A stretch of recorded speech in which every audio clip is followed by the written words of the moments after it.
He is the ReadySet.com. What's up, baller? What's up, man? How you doing? I'm doing great. It's always a pleasure to hear your voice, and I'm sure you love hearing mine as well. I do love it more than anything. How are you doing, man? How's everything? The ReadySet.com, Twitter.com/TheReadySet. What's new, man, and how are you doing?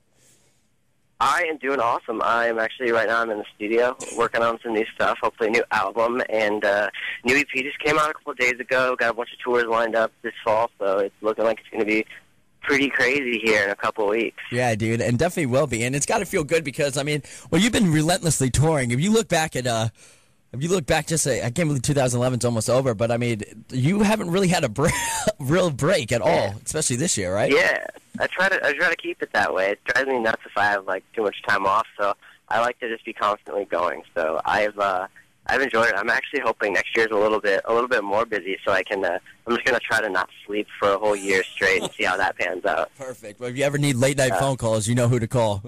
Exactly. Oh God. No, dude, it's definitely been good. I mean, and you guys were on Warped Tour this year, and you survived Warped Tour. And if you can survive Warped Tour, I think you can survive anything, as far as I'm concerned. Yeah. Because it is grueling at times. It is.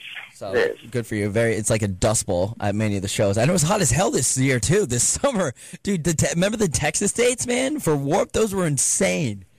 Yeah, it was pretty miserable. There was always a couple of days here and there, like we get to like a certain city and it would be just amazing weather. It would just be like in the 70s or something like that, and that was like the saving thing of the whole tour. But for the most part, it was pretty miserably hot. Yeah, true. Well, let's focus on what's going on now because, well, like I've always said, you're very DIY friendly, very DIY oriented as we speak here, Jordan from the Ready Set. And, I texted you earlier and you're like, yeah, I'm in the studio. Like, legitimately, you don't stop making music, dude. Even with this new EP out, it's like, yeah, I got more ideas. Let's keep them coming, right? Yeah, exactly. I mean, there's still songs that I wrote like a year ago that are still like just kind of sitting there waiting to be heard. Like I've got so much stuff that nobody really knows about or no one's heard or anything. So right now it's just kind of getting more and more and just having like as many possible songs to pick from for whatever next release I do. So it's fun. It's fun as long as I'm able to stay like inspired and stay excited about writing. It's awesome. Now, when you're on the road, as you have been for a while, for the most part, do you find that as more motivation to write? Like, do you write from more experiences, or do you need a couple days off to just focus on write, or to come up with lyrics and stuff? Like I've got Notion for Emotion, ball in line right there, dude. Hell yeah, track 5 for Notion. Like, did that come up when you're just sitting in the bus and you know what, that rhymes? Or do you go in the studio and be like, I think I'll use this? That one was actually just me sitting at home, just off the top of my head randomly. But it's actually really hard for me to write on tour. It's one of the things that's nearly impossible. Like every so often I'll have an idea and I'll just kind of write it down and record it really quick. But it's pretty much impossible. There's so many things going on. It's just hard to focus. So usually I like to try to take a little bit of time at home and work on some demos, and then spend a week or two out in Los Angeles just working with producers and things like that, rather than do it on the road. It gets pretty crazy. Have you been home recently, or no? Or are you just permanently in LA nowadays? I'm in LA now. I was home a few days ago. I fly out of here tonight at midnight, and I get home tomorrow at 10 a.m. So I'll be there for rehearsals for the tours coming up. So that's going on. I have a pretty long night ahead of me after I finish up this writing today. Jesus, dude. Yeah. Well, when you go home, do you still go to your parents and stuff? Do they cook you food? Do you have a homecoming meal? Are they happy to? Yeah. Are they happy to see little Jordan? They are. It's cool because we still do our pre-production and practice there. So my parents will have everyone over for dinner sometimes and make some gnarly food or something. Some ball-ass food. That's always good. It's nice to be able to go somewhere and just eat free food and do whatever I want. That's not Taco Bell. Yeah, exactly. That's still my parents' house is still one of the most relaxing places for me, just to go sit in my basement and write. Just kind of how everything. That's kind of where I started writing music, so it just feels natural writing there. Cool. Well, listen, I like to feel good, and so in honor of feeling good, I decided to pick up the Ready Set EP called "Feel Good Now" because that's what I like to do, and it's available now. It just came out this past week. Finally, dude, I'm so happy because we had a celebrity out for a while, which is awesome, and it's addicting like fucking like crabs or something. Not like I know about crabs, but like I know. All right. But it's very. That one goes. And we'll just go over that one. Yeah. But no, it's very, that song's addicting as hell. But just the EP in general, I mean, you got a lot of different vibes going on this. Was it just to get music out there? Was there ever, were you thinking this might be a full length, or was it just like something to kind of like tease the audience and kind of like hold them over?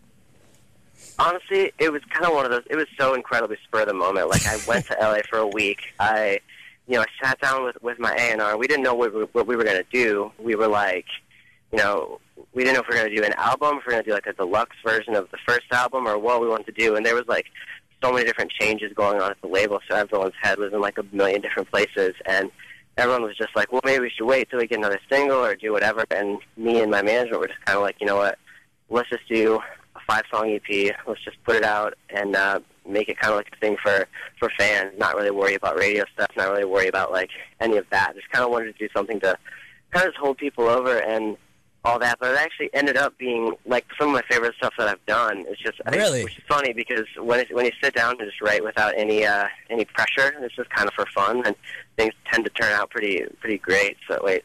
That's funny. I used to have a song called that. That's all right. I just name dropped my own song. Don't worry about that. Oh, no. The best part is that wasn't even intentional. So now I look like a real dirtbag. Anyway, yeah, it ended up only on the being Gunz pretty show. Cool. Yeah. Don't worry about that. It ended up being cool. I liked it. So yeah, I'm excited about it. I'm excited to start playing these songs. We haven't done any of them live yet, so that's like what I'm flying home tonight to kind of start working on with my band. So good. Pretty stoked. Well, we got we'll mention touring a little bit, but I just want to keep focusing on this album just for a little bit. I mean, you do have something like I said, I like Notions a lot, but a little more is like the song. A little more, it's like a jazzy. I mean, I don't like using the Maroon 5 comparisons because everyone's like, oh, Maroon 5, but like I can see like a slowed down Maroon 5 vibe to it.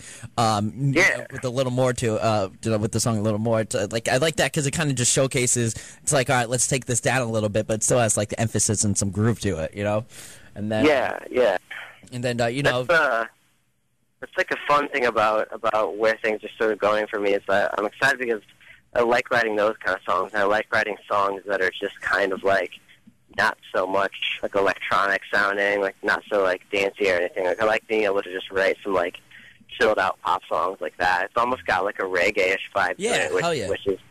It's like that kind of, I guess that kind of ends up sneaking into songs a little bit whenever I write them. It's just like I don't know, it's just fun. It's just like such a fun style of music to write to, kind of. You're kind of like showcasing, I mean, you have the full length, you have the original EP, and you have this one out. You're kind of like identifying yourself as like the Ready Set, like you kind of like the songwriting structure, maybe not the structure because almost all your songs are kind of different, but you do kind of have this like, you're going to get like the fast almost like semi-rapped like into it, like how you speak, you're singing fast, and then, your octaves and, the melodies are up and all over the place. It's kind of like identifying yourself as like the Ready Set as like what kind of music that, what will be involved in a Ready Set song almost.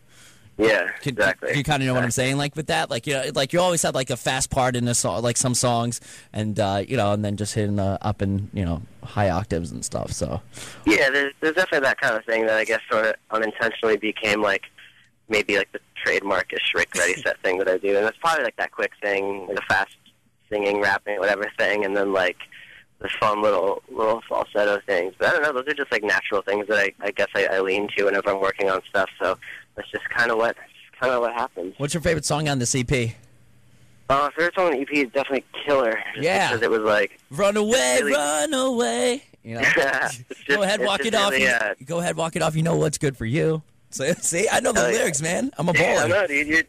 You're been doing your research. I like it. Well, I've been listening to it, man. I'm stoked. Yeah, there was actually like, it was an accident, that song getting put on the album, because I had like a big like change up and stuff at my label, so I got kind of like a new team, and we were sending over these new songs to them, and everyone was like checking it out, trying to decide what we wanted to do for the EP, and that one was like somebody accidentally titled Killer. It said a little more on the file name, so they heard Killer and thought it was a little more something backwards. So I guess that song was never really supposed to make it, but it did, and I'm glad because it's my favorite one. It's kind of like worked out that way. That's funny how things work out like that, and hell yeah. And I know I know that there have been changes, and it's kind of I mean, the music industry is just the music industry right now, but it's cool because you do have loyal ass supporters out there. You have a good team around you. Like the immediate team solidifying you is like legit, like Conway and everybody, and then also your fans are just rabid. I mean, they love you, dude. I mean, it's thereadyset.com. A bunch of people have been posting stuff up there, and so they're definitely loyal for you, and so it's cool. Yeah, the combination of the two. The combination of the two is like insane. Like it's like my whole team and everything is really good at finding cool, like creative kind of ways for me to maintain like a cool relationship with my fans, which is awesome because that's always been an important thing to me from like the very beginning. So yeah, I mean it's awesome, and if it wasn't for everybody being so supportive, I'd be super bored, probably at home, not traveling around doing what I do. So Right. very, very thankful for that. Cool. Tour, let's bring up Tour on that. I know you got to run because you got to go back to the studio and do all that. Tour, you got a lot going on. Talk about it. I think you got some dates with All Time Low. All I know is I'm doing like 5 dates all over the place for you. So tell us what you have. Also, you got holiday shows coming up. But start with the All Time Low Tour and some other shit. Yeah, we're doing, I think it starts October 25th. I don't really know because I don't ever read my schedules, but Right. it's tour with All Time Low. We are the direct support band on it, and then He Is We, and then a band called Paradise Fears is on it too. So that'll be pretty cool. And then right after that, the next day, we start a headlining tour with the Somerset and Downtown Fiction. That's going to be so much fun, dude. I'm excited about that. We love those dudes. And Plug-in Stereo's on it too, who's definitely an awesome friend of ours. And then right after that, we start doing this little like holiday acoustic tour. Which is cool. Something different. Something. Yeah. Hell yeah. Yeah. There's another kind of spur of the moment thing. Like I was thinking about it, and we play so many acoustic shows for radio stations and things like that. So I was kind of like, let's just do it in a way that's like semi-acoustic, semi-full band. So it's going to be like just a chilled, like stripped down version of a normal set with maybe like a holiday song or two, and it's us, Real Electric, Plug-in Stereo, and Weather Star. So that'll be really cool too. So that's pretty much how we're going to finish out the year. I think we get done with that on December 18th, and then it is Christmas time. What's your best Christmas gift you've ever gotten? Best Christmas gift I ever got, I think, was I like how he's actually thinking about this, audience. See? Yeah. Good for you. I think one of the most memorable ones that I got was like I was pretty little, and the movie. I think it's like A Christmas Story or whatever it's called. Yeah, of course. Obviously, you'll shoot your eye out. Yeah, you'll shoot your eye out. Super classic movie. But my the BB gun that the kid wants in that movie is super bad. My dad actually went and got like one of those. The Red Ryder BB. That's awesome, the Red Ryder BB gun. Luckily, I didn't shoot my eye out, so that was good. But it was like. It's super awesome that you went and got one of those. Found one. I was blasting cans. I was just out there blasting cans of Pepsi and stuff and just going to town with the thing. Oh my God! Ladies, don't mess with Jordan because he will shoot you. He knows the man's a shooter. He knows he's had some firing practice with his Red Ryder BB gun before. That's incredible, man. That's my only gun that I own. Just so everybody knows, I don't have any real guns. Good for laying that out. Billboard.com tomorrow. Yeah. The Ready Set, that'll be up there tomorrow. Yeah. He doesn't have any real guns, just toy guns. Right, just toy guns. But no, that's very cool. Yeah.